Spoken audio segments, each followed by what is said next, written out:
mains de Dieu, demande à Dieu de prendre contrôle par son esprit qui dirige et qui coordonne toutes choses dans le nom de Jésus-Christ de Nazareth. Par la Dieu.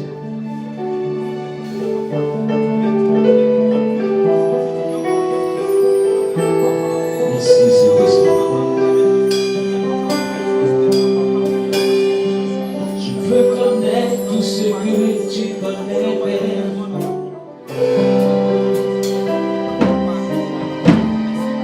Je veux connaître tout ce que tu connais, Père. Maîtriser ton savoir-faire, apprendre à te connaître. Je veux connaître tout ce que tu connais, Père. Maîtriser ton savoir-faire, apprendre à te connaître. Oh Père, tu es mon Père, oui Dieu, tu es mon Père, oui Dieu, tu es mon Père, oui Dieu, tu es mon Père. Seigneur, merci pour ta grâce, pour ton contrôle, par ton esprit, glorifie-toi, agis évidemment. Merci pour ta main puissante, merci pour ta grâce. Gloire et innovation te reviennent. Merci Père, pour le bien que tu nous fais ce soir. Prends contrôle par ton esprit, dirige et coordonne toutes choses. Dans le Seigneur de Jésus-Christ de Nazareth que j'ai prié. Quelqu'un dit Amen. Amen. Dis ça t'aide mon cœur. Demain, nous avons notre cocktail prophétique à Yvotel. Ce sera un temps fort. Ce sera un temps, je sais, que Dieu réserve comme étant un temps de bénédiction. Un temps réellement où il fera quelque chose de bien pour quelqu'un qui dit Amen. Amen. Et bien sûr pour quelqu'un qui sera présent. Alléluia. Amen. Est-ce qu'il y a des personnes qui ont déjà reçu le carton d'invitation ici pour demain? Voilà, que Dieu vous bénisse. Que Dieu vous bénisse. Je veux aussi présenter des excuses pour tous ceux-là qui avaient déjà aménagé leur temps pour la retraite spirituelle de samedi dernier. Voilà, pour des raisons que vous savez, il y a eu des pluies diluviennes, amen, qui ont empêché plusieurs personnes de faire le déplacement, ça c'est bien, mais en dehors de cela, qui ont eu aussi à troubler considérablement notre programme. Alléluia. Mais je crois pour ma part que l'Éternel nous a bénis de là où nous étions et je n'ai cessé de vous porter dans mes prières. Alléluia. Qui m'a porté aussi dans ses prières. Amen. Qui avait voulu me voir ce jour-là. Oh, c'est pas grave, mon frère, c'est pour toi, Dieu. Alléluia. Il nous reste, à cause des embouteillages, il nous reste pratiquement 18 minutes. Amen. Il nous reste 18 minutes pour terminer notre culte. Qui va m'accorder 2 minutes de plus? Prêtez-moi 2 minutes de votre vie. C'est possible? Donc je peux aller jusqu'à quelle heure? 21h. Vous êtes dangereux. Amen. Quelqu'un me voit pour la première fois et me dit Amen. Quelqu'un me voit pour la première fois et dit mais il est jeune. On ne dirait pas au téléphone quand on lui parle. C'est vrai, non? C'est vrai, non? Oui, on ne dirait pas au téléphone quand on lui parle. T'inquiète pas, Dieu me dit ce que tu dis. Amen. Amen. Vous savez, je faisais 59 kilos et maintenant je passe à combien j'ai? 57 et demi. Eh Seigneur, attends ma victoire. Donc, Dieu, depuis l'avènement de Christ, vous allez comprendre avec moi qu'il a dit qu'il prendra les choses faibles pour confondre les choses fortes. Il prendra les choses folles pour confondre les choses sages. Il prendra des choses sans valeur, celles qu'on ne considère pas, pour confondre celles qui ont de la valeur. Alléluia. Amen. Donc il faut souffrir de ma jeunesse, mais j'ai commencé à prêcher à 17 ans, un peu plus jeune que ça et encore plus mince. Amen. Amen. Des gens en ont souffert alors que Dieu te fortifie. Alléluia. Amen. Le plus important, c'est que tu restes accroché à ma voix et non à ma forme. C'est ma voix, c'est de ma voix que tu as besoin. Amen. Amen. Voilà pourquoi vous allez comprendre avec moi que lorsque ils ont demandé à Jean-Baptiste, qui es-tu? Il a dit, je suis la voix de celui qui crie dans le désert. Parce que tu as besoin de sa voix, tu n'as pas besoin de son apparence. Amen. Quelqu'un me comprend? Amen. Tu as besoin de sa voix. Le mystère dans la voix, le mystère n'est pas dans la forme, le mystère n'est pas dans l'apparence. Jean-Baptiste peut le dire autrement. Si vous voulez regarder comment je suis vêtu, vous regardez à mon apparence, vous n'avez pas écouté ce que je vous dis. Mais je suis la voix qui a été promise. Si vous savez qu'une voix a été promise dans le désert, c'est moi. Alléluia. Amen. Alléluia. Dis à ton voisin, ton apparence va trahir plusieurs personnes. Je dis, des gens qui t'ont intimidé seront intimidés bientôt. Qui a dit Amen, Amen? Ça me dérange, je ne peux pas démarrer le programme. J'ai dit, des gens qui t'ont intimidé seront intimidés bientôt. Qui a dit Amen, Amen?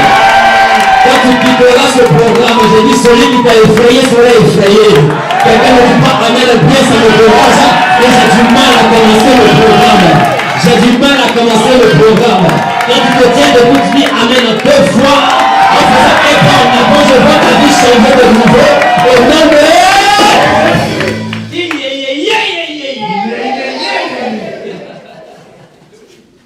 Assez calme, on entend la parole de Dieu. Et nous allons avoir quelques minutes d'introduction et ensuite nous allons décoller et atterrir brutalement. Amen. Amen. Allons-y dans le livre de Ecclésiaste. Qui est avec moi à la radio en direct mardi? J'espère que le message a fait du bien. Amen. Alléluia. Amen. Alléluia. Amen. J'espère que le message a fait du bien mardi. Amen. Allons-y dans le livre de Ecclésiaste, chapitre 9, nous allons lire le verset 11.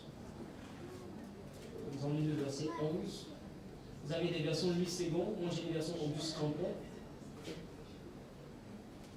Il y a de légères différences que vous allez constater. Allons-y. Ecclésiaste chapitre 9, le verset 11. Merci beaucoup, merci beaucoup. On sait qu'on est un peu fait à la parole de Dieu. Allons-y. Je lis la parole de Dieu. Ecclésiaste 9 à partir du verset 11. J'ai encore vu sous le soleil que la course n'est point aux agiles, ni la guerre aux vaillants, ni le pain aux sages, ni la richesse aux intelligents, ni la faveur aux savants, car tout dépend pour eux du temps et des circonstances. L'homme ne connaît pas non plus son heure, pareil aux poissons qui sont pris au filet. Amen. Alléluia. Amen. Viens lire dans ma version, s'il te plaît. Ecclésiaste chapitre 9, verset 11. Je me suis tourné et j'ai vu sous le soleil que la course n'est pas aux agiles, ni la guerre aux vaillants, ni le pain aux sages, ni la richesse aux intelligents, ni la faveur aux savants, car les temps et les circonstances, car les temps et les accidents les atteignent tous. Amen. Qui a vu la différence? Qui a vu la différence? Vous voyez? Voici 2 versions qui vont nous envoyer à comprendre le message de ce soir. Alléluia. Amen. Voyez-vous, le sujet que Dieu m'a mis à cœur ces derniers temps, ce qui concerne le travail, les hommes d'affaires, les commerçants et autres, ce sujet est important. Dis à ton voisin, c'est important. C'est tellement important qu'aujourd'hui, j'ai reçu la visite d'un homme de Dieu. Vous savez, dans le ministère, il y a plusieurs générations. On se comprend? Il y a ma génération, il y a ceux qui étaient là avant nous, et il y a les pères, ainsi de suite. Amen. Amen. Alléluia. Amen. Et celui qui est venu aujourd'hui vers moi était là avant moi. C'est-à-dire, quand j'étais encore appelé, Amen. Amen. Laisse-moi appeler. Quand on m'évangélisait, il avait déjà une église. Quelqu'un me comprend? Écoutez-moi bien. Pour vous dire que ce ne sont pas que les fidèles qui sont malades. Le problème touche tout le monde. Ce problème de Genèse touche tout le monde. J'ai été surpris de voir ce camp de Dieu là. Mais écoutez avec beaucoup d'attention, mais encore plus choqué de le voir prendre note. Parce que le problème est grave. Dis à ton voisin, c'est grave. C'est grave.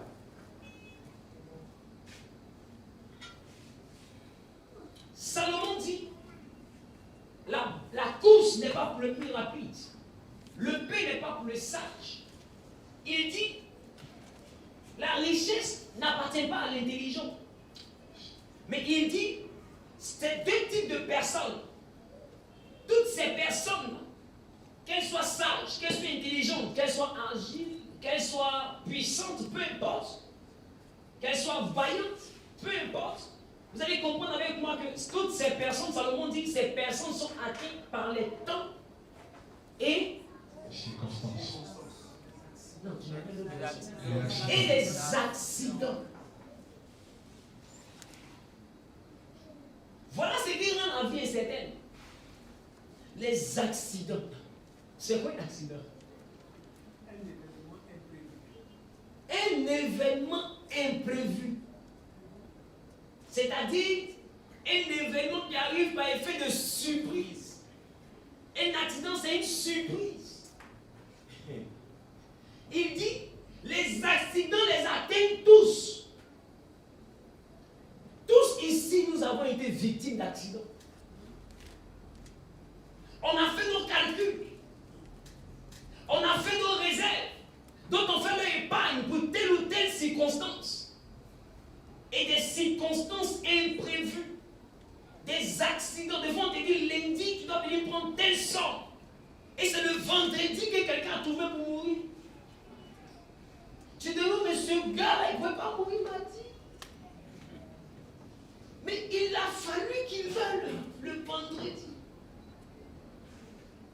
Et sa mort coïncide avec ce que tu devais avoir. Donc qu'est-ce que ça fait? Ça détruit ton programme. Mais il n'est pas mort seul, il est mort avec ton programme. Est-ce que quelqu'un me comprend? Amen. Donc aujourd'hui, je recevais l'homme de Dieu. Il était à la maison à quelle heure? La matinée déjà, je crois, 10 h 11 h. On a déjeuné ensemble et tout ça. Mais,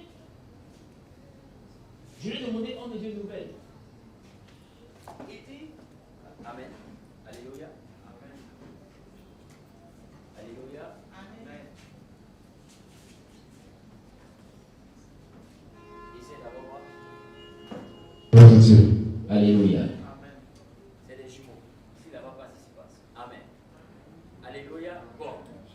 Vérifie ça d'abord pour toi. Donc, cet homme de Dieu là, qu'est-ce qu'il me donne comme nouvelle? Il me dit. Gloire à Dieu. C'est bon maintenant? Oui. Ah, d'accord. Alléluia. Ok. L'homme de Dieu me dit, ça ne me dérange pas, j'ai approché dans les marchés sans micro. Hein. Amen. Donc on peut faire la prolongation. On aura peut-être quelques petites contusions au niveau de la gorge, mais ça va passer après. Amen. Amen. Voyez-vous, l'homme de Dieu me dit, prophète. Et il va lui dire, mon frère. Oh, normalement, dans la génération, on n'est même pas amis. Quand vous me reprenez, dans la génération, on n'est même pas amis. Mais il me dit, si je devais écouter tout ce que les gens ont dit, je ne serais pas assis chez toi. Mais il y a ce que les gens disent. Et puis il y a ce que je vis. Les gens parlent, mais je suis en train de mourir. Ça ne va pas. Il dit, je sais Dieu, mais je tourne en rond. Je travaille, je fais des efforts, je jeûne, j'intercède. Les gens viennent, les gens sont bénis, mais moi-même, je n'ai rien. Est-ce que vous me comprenez? Il délivre les gens. Lui-même, il a un problème. Quelqu'un me comprend? Pas parce qu'il est faible. Pas parce qu'il qu'il est incapable, mais parce qu'il y a une notion qui lui échappe. La notion qui lui échappe, c'est celle que je prêche depuis un certain moment. Dieu a dit en Genèse chapitre 3, le verset 19, il dit c'est à la sueur de ton front que tu mangeras du pain. Non, que tu mangeras ton pain. Jusqu'à ce que tu retournes à la terre. Parce que c'est d'elle que tu as été pris. Plusieurs personnes, quand elles lisent ce verset, pensent que ce verset vient pour notre avantage. Tout ce qui vient pour notre avantage vient quand Dieu est content. Est-ce que quelqu'un me comprend? Amen. Donc, quand Dieu parle, il faut bien peser tout ce qu'il dit. Il dit, c'est à la sueur de ton front que tu gagneras du pain, ton pain à manger. Que tu mangeras ton pain. Si quelqu'un pèse ce qu'il a dit.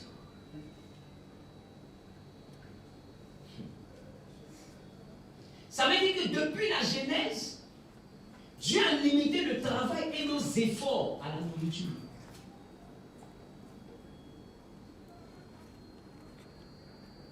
Voilà le problème. Dieu a posé comme une barre. Vous voyez ça?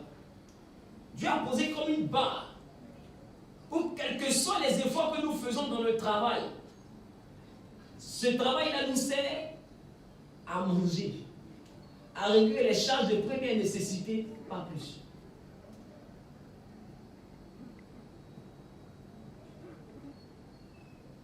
C'est une bénédiction, ça. Combien de fois les gens n'ont pas réalisé que le fruit de leurs efforts s'envolait dans des charges? Tu vis comme un bella. C'est parce qu'on n'ose pas t'appeler comme ça. Pourquoi je le dis? Parce que tu fournis des efforts pour avoir un gros salaire qui font ensuite. À peine tu prends, tu n'as pas envie de bien vivre sur l'argent. Ça sent dans l'école, ça sent dans le CE, ça sent dans la maison, ça sent dans le boulot, ça sent dans l'eau, ça sent. Et quand tu finis de faire toutes les répartitions, tu te rends compte que toi-même tu es pauvre. Des fois, tu répartis jusqu'à. Il reste 100 000. Tu vas aller chez ça, je vais multiplier. Qui prend la peine de remarquer la vie des travailleurs?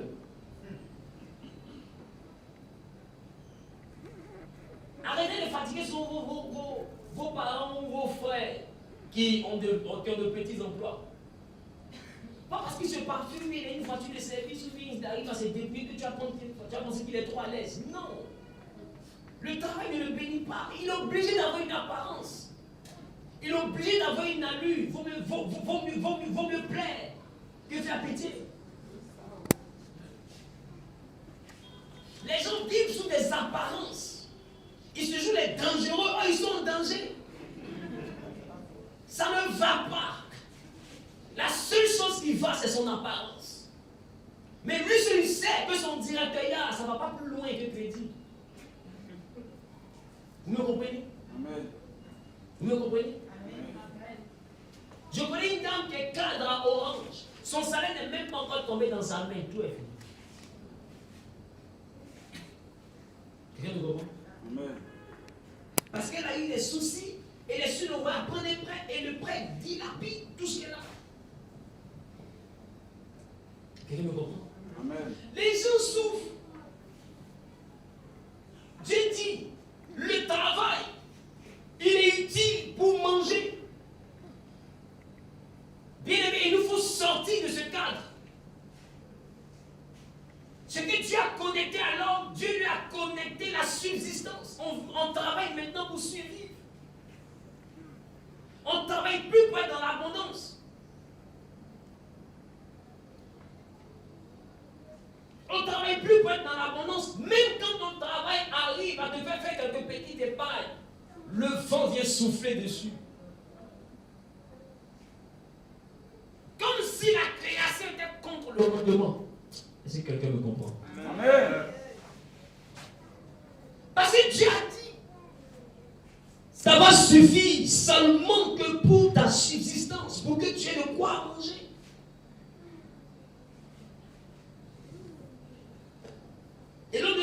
qu'il suit même mon émission, il a écouté le message de mardi. Il dit qu'il écoutait le message, c'est comme si j'étais en train de lui parler. Parce que c'est textuellement ce qu'il est en train de vivre. Sa vie est recommencement. Recommencement. Recommencement. Vous savez,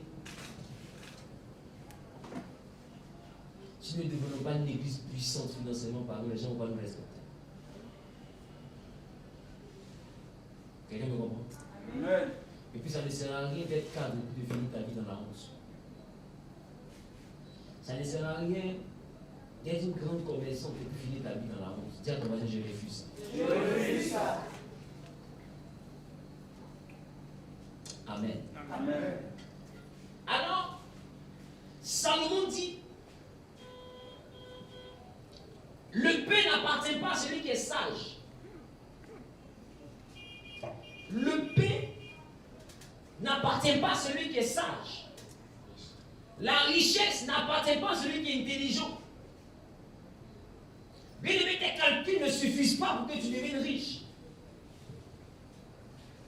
Tes prévisions ne suffisent pas pour que tu deviennes riche. Ton programme ne suffit pas pour que tu deviennes riche. Je vais te choquer. Même ton investissement ne suffit pas pour que tu deviennes riche. Combien de femmes n'ont pas investi dans des choses qui n'ont rien donné? Quand c'est quelque chose suivait ce qu'on fait, pour tout gâter. Des fois on attribue ça à la sorcellerie. Des fois on attribue ça aux envoûtements. Des fois on cherche la personne qui a cheveux blancs dans la famille pour dire c'est lui. Ou bien qu'une personne a une apparence douteuse. Automatiquement on a localisé le sorcier. Si par malheur cette personne a eu son image dans ton rêve 2 fois, c'est grave. Est-ce que quelqu'un me comprend? Amen. Parce qu'on se dit que le problème vient forcément d'ailleurs. Mais le problème vient de ta vie. Dieu dit à Adam désobéir. Donc les efforts d'Adam vont servir à manger.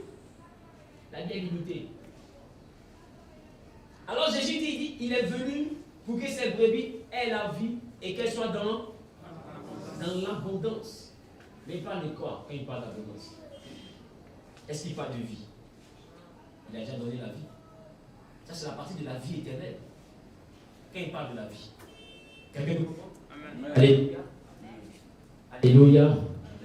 Ça, c'est la partie de la vie éternelle. Quand il dit mes brebis doivent avoir la vie. N'est-ce pas?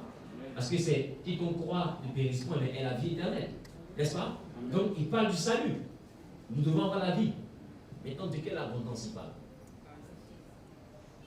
Parce qu'il sait que l'homme, en dehors d'avoir perdu la vie dans le jardin d'Éden, a perdu l'abondance aussi. Jésus sait que ce n'est pas seulement que la vie que l'homme a perdue. L'homme a perdu aussi l'abondance. Et si l'homme ne connaît pas des clés de mystère, il va travailler mais sans abondance. Ce qu'il va avoir sera nécessaire pour manger. Qu'il va vouloir garder, quelqu'un va souffler dessus. Dieu a dit, j'ai envoyé la sauterelle et le gazan pour souffler, pour dévorer vos récoltes. Vous n'avez pas lu ça dans la Bible? Est-ce qu'il a dit c'est le diable qui a envoyé? Pourquoi? Parce qu'il y a quelque chose qui s'est produit.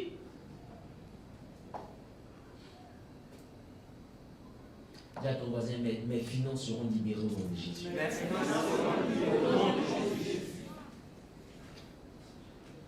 Il dit, à cause d'une affaire de jeunesse, Salomon s'est assis et a analysé. Il dit, de toute façon, je vois la vie désormais, ce n'est pas celui qui est intelligent qui va devenir riche. Parce que même les intelligents sont pauvres, c'est grave. Salomon s'assoit et analyse. Il dit, quand il regarde, dans la vie, il y a des accidents qui touchent tout le monde. C'est-à-dire qu'il y a des problèmes qui viennent même pour déjouer le pronostic même qu'on avait fixé dans la vie de l'intelligent. Celui qui devait réussir ne réussit plus parce qu'il y a un accident. Mais l'accident, il a dit, c'est quoi? Quelque chose d'imprévu. Mais on peut parler aussi d'une circonstance hasardeuse. Mais est-ce que vous savez que ce qu'on appelle le hasard, c'est la main de Dieu derrière les circonstances? Le hasard n'existe pas. Le hasard, c'est la main de Dieu dans les événements. Ce que toi tu appelles hasard est un programme de Dieu. Ce n'est pas un hasard. Tu penses que tu es né par hasard? Ou bien tu penses que ton papa est allé tromper sa femme qu'il avait pour aller toucher ta maman ou que toi tu viens de monde par hasard? Ton papa, lui, quand il sortait, il ne savait pas ce qu'il faisait. Lui, pour lui, il sortait comme ça. Quand il a vu la femme se tourner, pour lui, il a breaké comme ça. Mais il ne savait pas qu'il y avait quelqu'un de puissant allait naître dans ça. Lui, pour lui, c'était un hasard. Mais c'est Dieu qui le pousse. Amen. Dieu le poussait parce que tu devais venir. S'il ne sortait pas, tu ne venais pas. Amen. Et Dieu te connaissait depuis l'éternité. C'est ce qu'il a dit. Il dit, avant que tu ne sortes le ventre de ta mère, je te connaissais. Donc ton papa ne connaissait pas ta mère, lui il te connaissait. Mais il cherchait comment faire pour que ton papa connaisse ta mère. Et ton papa lui posait, c'était un hasard. Le hasard n'existe pas. Ce que tu appelles le hasard, c'est la main de Dieu dans les événements. Amen. Est-ce que quelqu'un là, je suis que je prêche? Amen. Donc, ne pense pas que tous les accidents qui arrivent pour t'empêcher de devenir riche viennent seulement du diable. Non, ça vient surtout de ton ignorance.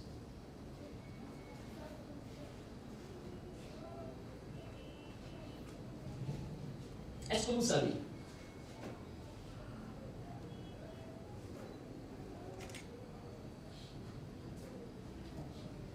Est-ce que vous savez que tout ce qui nous arrive, c'est Dieu qui permet? Amen. Est-ce que vous le savez au moins? Amen. Vous le savez, non? Amen. Donc vous accusez le diable pourquoi? La faute revient à celui qui a fait ou à celui qui a permis?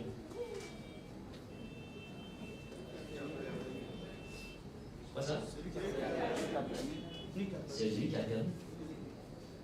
Voilà pourquoi le problème de Job n'était pas Satan. Le problème de Job était Dieu. Le problème de Job n'était pas Satan. Le problème de Job était Dieu parce que Dieu a dit à Satan, va. Ce qui t'arrive ne peut pas t'arriver tant que Dieu n'a pas dit à la chose, va. Tu dois comprendre. Tu es dans des combats inutiles, tu as poussé le diable de devenir riche. Depuis que tu jeûnes contre ça, est-ce qu'il est mort? Tu es devenu riche? Tu dois comprendre. Il y a autre chose. Ce n'est pas une affaire de sorcier. Il faut que tu aies l'âge pour comprendre. Il faut grandir pour comprendre. L'enfant, c'est celui-là qui attribue la paternité de tout ce qui arrive à autrui. Quelqu'un me comprend? C'est ça l'enfance en réalité. On devient fils et filles de Dieu lorsqu'on sait notre part dans ce qui arrive. Il faut savoir. Il y a un problème. Devenir riche, là, il y a un problème. Il y a tellement eu un problème que Jésus dit, en dehors de leur donner la vie éternelle, je dois venir naître pauvre pour qu'eux ils soient riches. Parce qu'il a vu que la richesse est devenue un problème à cause de Genèse. Nous soyons riches. Pourquoi? Pourquoi la Bible ne dit pas qu'il s'est fait malade pour que nous soyons guéris? Pourquoi? Pourquoi? Parce qu'en Genèse, c'est la richesse qui a été touchée. Ce n'est pas la guérison qui a été touchée. Ce n'est pas la santé qui a été touchée. Dieu a touché la richesse. Dieu a dit, même quand tu travailleras, ce sera juste pour manger, rien de plus. C'est ça que Dieu a touché. Donc c'est ça que Jésus est venu résoudre. Il dit désormais, je me fais malédiction pour que ce soit une bénédiction, parce qu'en Genèse, on a été sous une malédiction. Je me fais pauvreté pour que ce soit riche, parce qu'en Genèse, ils ont limité tout notre travail à la misère. Manger et puis dormir, c'est la misère. Tu sais, celui qui mange et puis qui dort n'est pas plus qu'un poulet. Parce que le poulet fait pareil. C'est bon, c'est bon. Il mange quand la nuit arrive, il fait quoi? Il dort. Et quand tu allumes l'ampoule, qu'est-ce qu'il fait? Vous avez connu le poulet un jour? Il se réveille, il fait quoi? Il mange encore. Et quand tu étais, il fait quoi? Il dort. Donc si ta vie est dans le promenade, promener, manger, dormir, il y a un problème. Tu n'es pas venu poulet.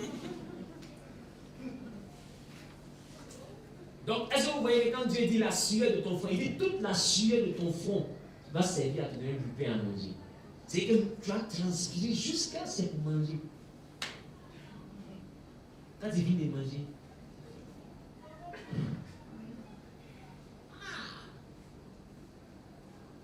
Qui veut vivre comme ça ici? Mais qui a déjà vécu comme ça ici? Qui a déjà démarré sa vie comme ça? Tu cours jusque l'argent arrive, tu commences à faire maner pour toi l'heure arrivée pour que le boucan, l'affirmation. Même quand il y a quelque chose qui doit venir pour te rendre riche, tu vois la chose arriver, puis ça s'éteint. Et juste pour que tu ne viennes au point de départ. Non. Il y a une malédiction de Genèse. L'évangile est une nouvelle. C'est vrai, c'est vrai. Jésus a dit, allez annoncer la bonne nouvelle. Donc l'évangile n'est pas un acquis. Mais qu'il te faut exploiter et traiter pour qu'elle impacte ta vie positivement. Quelqu'un me comprend? Amen. Donc, ça veut dire que la malédiction a été détruite, mais de façon potentielle. C'est à nous maintenant de prendre l'information de la destruction, la clé que Jésus a donnée dans sa parole, par sa victoire à la croix, et cette clé-là l'utiliser dans notre porte qui est fermée, qui fait qu'on n'arrive pas à réussir. Tant que tu ne mets pas la clé dans ta porte, la porte ne s'ouvrira pas.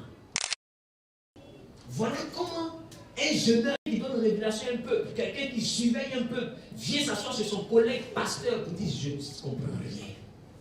Et il n'est pas le seul en Côte d'Ivoire. Il n'est pas le seul dans le monde. Beaucoup ne comprennent rien. Pourquoi je donne l'exemple du pasteur? Vous dites que ce n'est pas que vous. Les gens en souffrent. Les gens en souffrent. Dis avec moi, ils en souffrent. Souffrent. Des vies en souffrent. Des frères et des sœurs en souffrent. Ils fournissent des efforts, ils tapent, ils frappent à des portes. Pourtant Jésus a dit frappe, on t'ouvrira, il frappe, c'est là on condamne. Il demande, on te donnera, il demande, on le vide. Cherche, tu trouveras, il cherche lui-même, il s'épère. C'est lui maintenant, c'est compliqué. Quelqu'un me comprend? Tu apprends que telle personne a fait telle chose, il a réussi, tu te mets dedans, toi, tu réussis pas. C'est quelle histoire? C'est quoi qui te suit? C'est le problème. Il y a quelque chose. Ces circonstances-là ne sont pas hasardeuses. Tout dépend des temps et des circonstances, mais dans la version Auguste Crampon, il dit les temps et les accidents les atteignent. Oh. Maintenant, je veux t'expliquer pourquoi. Et c'est là que je termine mon propos. Je vais t'expliquer pourquoi ton travail, d'accord? Pourquoi ton travail n'arrive pas à te rendre riche? Mais en dehors de cela, je vais t'expliquer que tu n'as pas besoin d'au-delà de ton travail pour devenir riche. Quand tu as l'information que je veux donner dans les temps à venir, quand tu as cette information, tu n'as pas besoin de plus que ton travail. Le même travail peut te rendre riche. Quelqu'un me comprend? Richard, viens, tu lis mieux que moi. Et moi, j'ai fait, toi, tu as fait CPA quoi? Moi, j'ai fait CPA.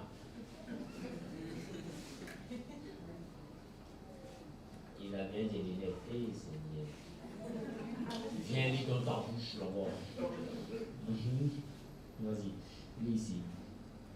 C'est la bénédiction de l'Éternel qui enrichit.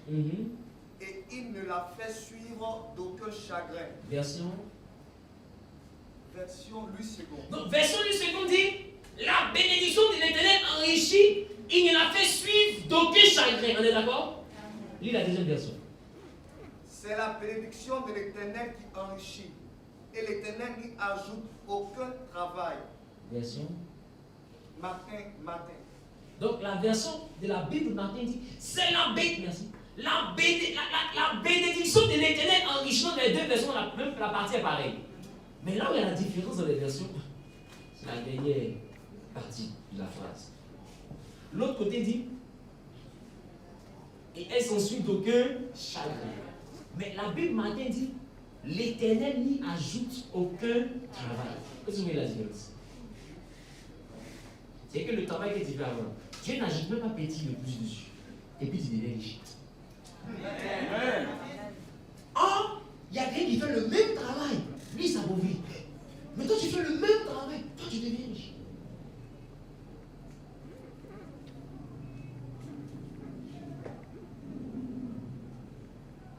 Même si tu vas éponge, Dieu ne veut pas faire que tu as 20 bics. Même éponge, ça peut te rendre riche. Dieu ne va pas ajouter un autre travail de plus. L'eau, là, ça peut te rendre riche. Il y a des gens qui vont dire le sont des millionnaires. C'est bon, c'est bon. Hey, de quoi parler d'esprit? En réalité, ce qu'il te faut, ce n'est pas changer de travail.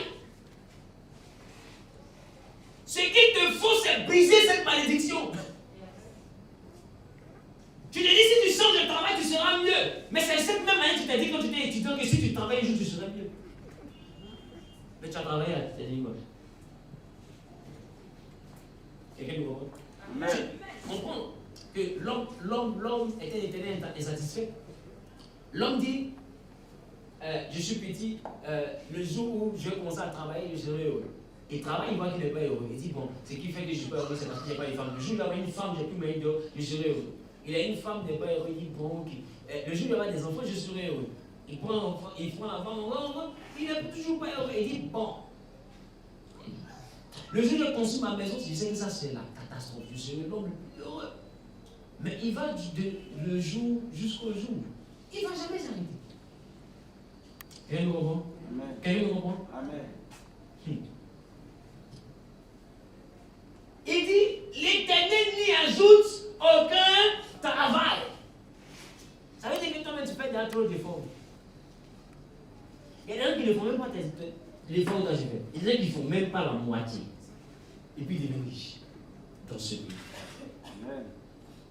La vie te prend comme un bel âge. Tu comprends dans ce qu'il explique depuis là? La vie te prend comme un bel âge parce qu'il y a une information que tu n'as pas. Donc tu es là, tu transpires plus que les autres pour avoir moins qu'eux.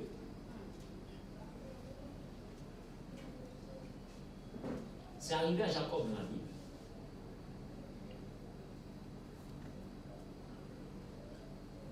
Regardez, cette bénédiction de laquelle je parle qui rend riche, elle ne vient pas de la bouche d'Isaac. Elle vient de la révélation de l'Éternel. Isaac avait béni Jacob, lisez bien. Mais pendant 14 ans, Jacob a travaillé, il était toujours pauvre. Vous n'avez pas lu dans la Bible? Un jour, Jacob s'assoit et dit, attends, j'ai travaillé, la paix de devenir riche, elle m'a mis. Si je retourne comme ça, je suis bête. Il faut que je demande à la banque comment on fait pour me rendre riche. Et il va vers la banque. Il dit, sous moi, ton troupeau est devenu grand. Donne-moi quelque chose. La banque dit, non, tu ne prendras rien. Mais les nouveaux qui vont venir au monde, ceux qui sont marketés et achetés, ceux-là, tu vas les prendre. Mais la banque, c'est un berger depuis sa naissance. Il est issu d'une famille de bergers. Il sait que deux moutons qui n'ont pas de tâche ne peuvent pas mettre enfant au monde. Et puis il y a tâche. Quelqu'un me comprend? La banque sait. Donc il sait que Jacob va encore travailler pour devenir de plus en plus pauvre. 14 ans. Or, son père Isaac avait déjà béni. Va au fond. Isaac m'avait béni. Jusqu'à Esaü même allait se plaindre pour dire, papa, il n'y a plus rien pour moi. Il dit, non, ton frère a tout pris. Mais malgré qu'il a tout pris, il est pauvre quelque part. C'est pour dire que cette bénédiction n'est pas issue de la bouche de père. C'est issu d'une affaire de Dieu. Dieu a donné le secret. Voilà pourquoi dans la vie de Jacob spécialement, Dieu va lui donner un mystère que Isaac ne peut pas lui donner. Un mystère qui peut résoudre le problème de la genèse dans la vie de Jacob. C'est de ça que je te parle. Il y a une clé qui peut résoudre le problème de la genèse dans ta vie. Dieu lui dit, pour que toi, le problème de la pauvreté se résolve dans ta vie, il faut que tu agisses de telle ou telle manière pour que les brebis, même si elles étaient de même couleur, avec le même travail, avec les brebis blanches, pour toi va naître ta chute. La bonne parole. Quand Jacob a appliqué, la genèse a commencé à se transformer dans sa vie. La malédiction de la pauvreté a commencé à lui quitter. Là-bas, on voit que toutes les brebis qui viennent au monde sont marketées, achetées. Il est en train de voir que Jacob va devenir plus riche que lui. C'est là-bas maintenant qu'ils vont se faire les micmacs le plus que Jacob parle avec les brebis. Regardez, si Dieu n'était pas intervenu, qu'est-ce que Jacob allait devenir? Malgré le fait qu'il ait travaillé dur, plus de 14 ans, il allait retourner pauvre. Or, son père biologique l'avait béni. Donc, ce n'est pas une affaire de est-ce que ton papa t'a blessé, ta maman t'a béni? Non. C'est une affaire de genèse. Oh, est-ce que quelqu'un? Amen. Est-ce que quelqu'un comprend le problème? Amen.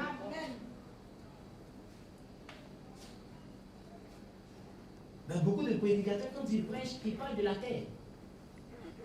Ils parlent de la terre qui a été maudite, ils parlent de la...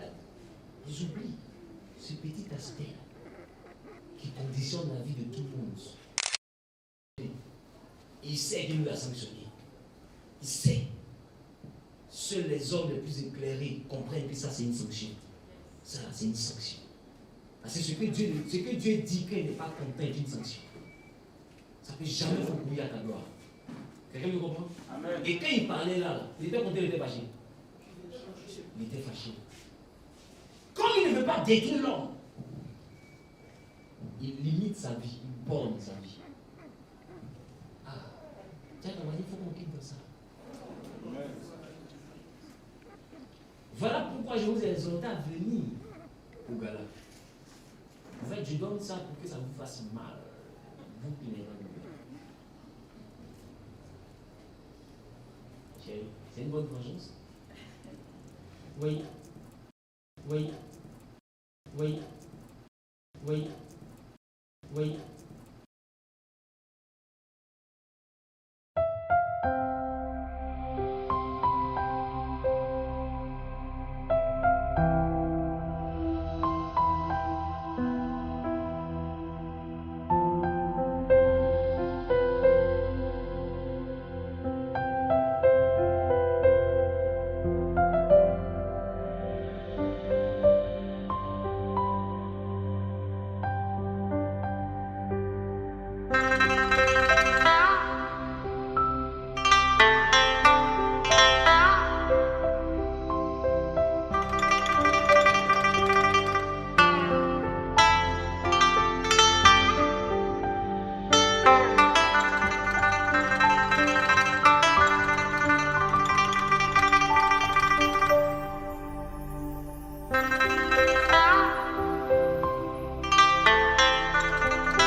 Amen.